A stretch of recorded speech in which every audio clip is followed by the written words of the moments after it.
everybody, it's day 12. Welcome to Poems with PJ. That's me, PJ, Paul Jenkins, and I'm here as usual. We're going to be sharing some of my poems, sharing some poems by some brilliant authors out there, and of course, the most important bit of the show really is sharing poems by you. We are getting absolutely inundated with poems. I've got enough poems for today's show. I've got enough poems for Thursday's show, that's tomorrow, and then we've got something very special on Friday planned, and I'm going to tell you all about that a little later on in the show. So keep watching, and remember, as ever, remember to press that share button so that everybody can see it. Remember to start a watch party if you want to. That can be quite cool. Maybe I should get some streamers and some funky lighting if it's going to be a party. And then obviously tell all your friends, and then we can get as many poems in as we possibly can. Right, well, today we're going to start off. Yesterday I was watching a really cool programme all about history films and loads of films that have been done all the way through history.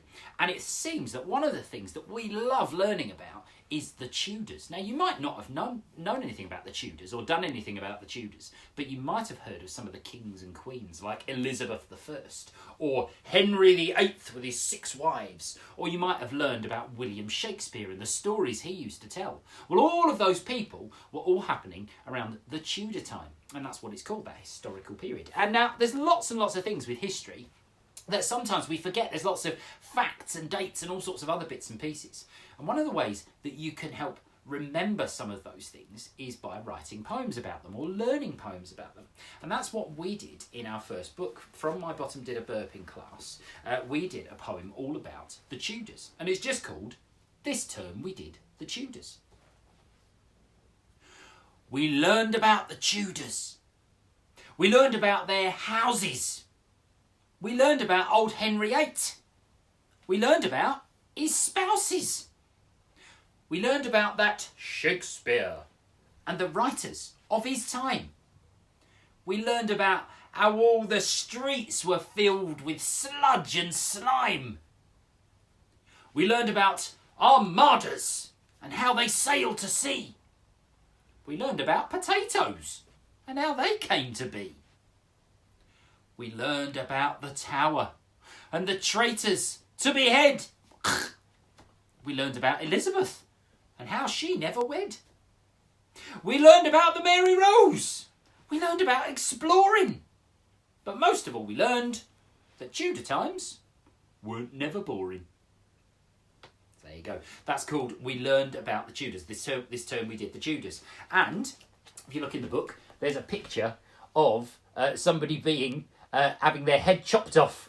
It was a very gruesome time, and Thomas did a picture of somebody having their head chopped off, and that's what Thomas does. Thomas is the illustrator for all our books. You'll remember yesterday that he's done a fantastic picture of Grubby Girl and another one about our dream poem.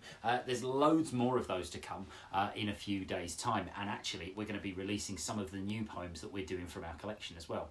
Now, you've all been getting in contact, and sometimes it's the children at home getting in contact, and sometimes it's their teachers. And today I'm really impressed because one of the schools that I visited Old Hall Primary School not very long ago. So hello anybody from Old Hall Primary School.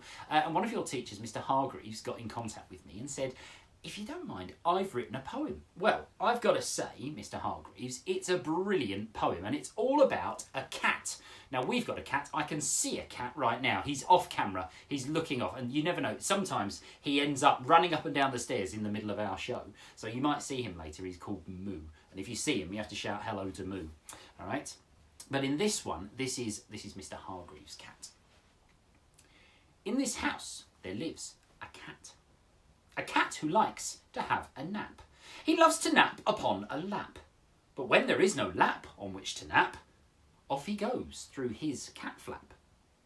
He walks and wanders off out there to who knows where he'll nap. He does not care. Just why this cat does not care, his secrets now with you I'll share. He prowls the garden by moonlight shining silver bright, bright enough to light the night. In the night he takes flight, a bright white owl. Oh, what a sight! On he strolls and jumps the gate. Beyond the grate he keeps on so late. So late at night he makes escape, an escape that he won't have to make. It was just the wind from across the lake. All around the water's edge he walks. He walks and wanders, and he stalks. Stop! He listens to other cats talk. They talk about the prey they've caught. Onward cat goes without a thought. And just as night becomes the day, and day is not cat's time to stay out here is not his way. This cat's way is safe to stay. He is indoors on the lap where once he lay. The night is over and cat is back, looking for a lap to have a nap. He loves to nap upon a lap, on a bed or floor or mat, when he goes through his flap. So there you go. That's a poem all about cats. And the best thing is, you didn't even see this, is that Moo, our cat, while that was happening, he wandered all around, he sat down by my feet listening to that poem, right? And now he's wandered off again, because that's what cats do, right? You never know, we might get lucky. Moo might decide that he's going to come and say hello to us all before the end of the show. All right, maybe you should wave to him. If you wave to him and shout hello Moo, I'm almost certain that Moo will make an appearance at some point or another during the broadcast today. So, going from cats, maybe Moo won't stay around, because the next poem is all about something very different. Because Grace got in contact about her little friend that's in her house. Now, I'm not going to tell you who is the person in her house or who is the thing in her house. But Grace, this is a lovely rhyming poem you've done. And it's really colourful as well. You've decorated it nicely. And you sent us a photograph as well. My printer hasn't been able to print out the photograph too well, so I'm going to have to... but you explain very well in the poem about who it is. One of my best friends lives at home with me. When I get home from school, on the couch he will be. He loves to be tickled on his belly, but when he eats chicken, he's rather smelly. As much as I try, I don't think he'll learn his ABC. He loves going on walks and running free, chasing squirrels, but he can't climb a tree. His favourite toy is a fox, and once he got his head stuck in a cereal box. And on the sunny days, we take him for a jog.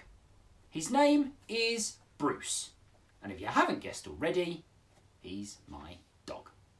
So there you go. That's a poem all about Grace's dog. And I don't know if you'll be able to see the picture of Bruce that she's done. All right. Well, there's a picture of Bruce that she's taken and sent in to us. All right. He's a lovely picture. I'm going to see if I can get a better print out of it, Grace. And I'm going to put Bruce. I reckon there's a nice little spot for Bruce here up on our gallery up here. Now, we've got loads more poems coming your way. As I said, we're getting absolutely inundated at the moment. You're sending them to pauljenkinspoet@gmail.com, which is absolutely fantastic. So we've got enough for today and enough for tomorrow. But if you've got poems that you think that we might be able to read in next week's show, then please do send them our way. And we'll see. We're getting to the point where we're having to choose the best of them. Right. Now, this next one is from Iona. Okay. There goes Moo, it's going up the stairs. He finally arrived. So, Iona wrote this lovely poem. It's about kind of keeping your spirits up a little bit. Because sometimes when we're down in the dumps and we're stuck inside, we can kind of feel a bit, right? So this is all about making sure that we kind of keep our spirits up a little bit. Never say you're worthless. Your life has a purpose. You will never be alone. You'll always be with the people you've known. Spread kindness throughout the world, even when you're feeling down. Even if your head feels twirled, you will soon gain your crown. You are loved by lots, like a shining dot shooting from the sky. These ones you cannot buy. I love that idea that you can't buy the star, that you don't have to buy the stars. They're just there for you and they're twinkling up in the sky. That's an absolutely lovely poem, Iona, and it's really well written. It gives us loads of images in our head, and that's what we want to do when we're reading poems, don't we? We want to imagine what the poet is thinking, and you've used so much brilliant language there. Well done, that's absolutely fantastic. And now this very last one that we're going to do from you guys today, this one is a thank you poem. and it's a thank you. If you remember last week, it was last Thursday, everybody came out onto their doorsteps. And do you remember that huge round of applause that everybody gave? And they gave it for all those people who were working hard as nurses or as doctors or people helping to make the NHS run properly. That's our National Health Service, right? Helping to make sure that everybody can get better as soon as they can if they have to go to hospital during all of this, all right? And this next poem has been written. Who's this one been written by? This was sent to me by Emily. I've forgotten who it's by. Oh my goodness gracious me. I'll have to look up who it's by and I'll give you a shout out in a bit. But it's an absolutely fantastic poem. And it's just called Thank You, NHS. Stay strong, because it won't be long until we can see each other, like our granddad and grandmother. And then we will smile, because we will be out of this mess. And that is all thanks to the NHS. And then what you've done here, which is absolutely lovely, you've written in fantastic letters, NHS, thank you, right? And again, I think we're going to put this up here on the board. I think that would look lovely up there, wouldn't it? Thank you, NHS. That's a really nice message to have to everybody at home. Well, thank you so much again for all of your poems. It's been lovely to keep reading them. All right, and what we're going to be doing is that every day we're going to be reading some more poems and, of course, sharing some of mine too. And you've seen that all the way up our stairs, it's getting very, very crowded now. We've got new things that are arriving every day. And this one is today's addition to our stairs. And you're probably thinking, this could be one of two things. Is it an alpaca? Probably not. No, this is not an alpaca. This is a llama, right? And llamas or alpacas are often confused with one another. But llamas, right, are very, very special creatures. Sometimes you get llamas on farms. We've actually got a few farms around here that keep llamas, and some of them keep alpacas too. But I always think as we're passing them that they look like they're on guard, right? That they're like the security guards for the farm, keeping a lookout for everybody, looking over fences with their long necks. And so I imagined in this poem, right, that that's what they are. And it's called Llama Rama. Llamas have dramas. Llamas are crackers. Llamas are totally not alpacas. Llamas won't harm you. They mind their own biz. Fluffy and cuddly is what llamas is. Llamas love farmers. They eat lush grass, acting as guards, so you shall not pass. Llamas are armour.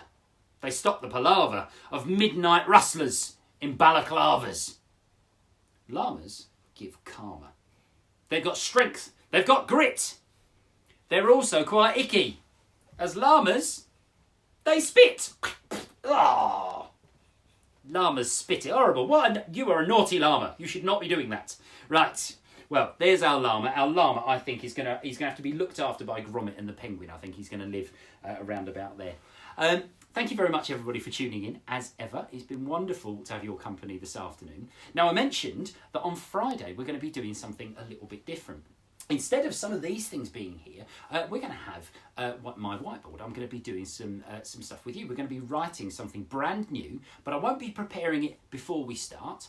I'm going to be preparing it with you. So the more people that we've got watching Friday's show, the better, because we're going to spread the word, get as many people watching live as we possibly can, right? And then when we've got our board here, I'm going to be asking you for your suggestions. So you can type in your suggestions, send them to us, right, while we're doing it, and then we can create the words, and then once we've got the words, we can make a brand new poem, and it'll probably be a piece of nonsense, which would be lovely, a nice way to finish our week, to finish the week with a piece of nonsense. And that's going to be Friday's show, so that's going to be just a little bit different to our normal show. But still keep sending us your poems, because tomorrow and on Monday, Tuesday, Wednesday next week, we're still going to be reading your poems and spreading the word about poetry everywhere we go. Have a fantastic afternoon, everybody. Remember to send your poems to pauljenkinspoet@gmail.com, and we will see you very soon. Bye-bye.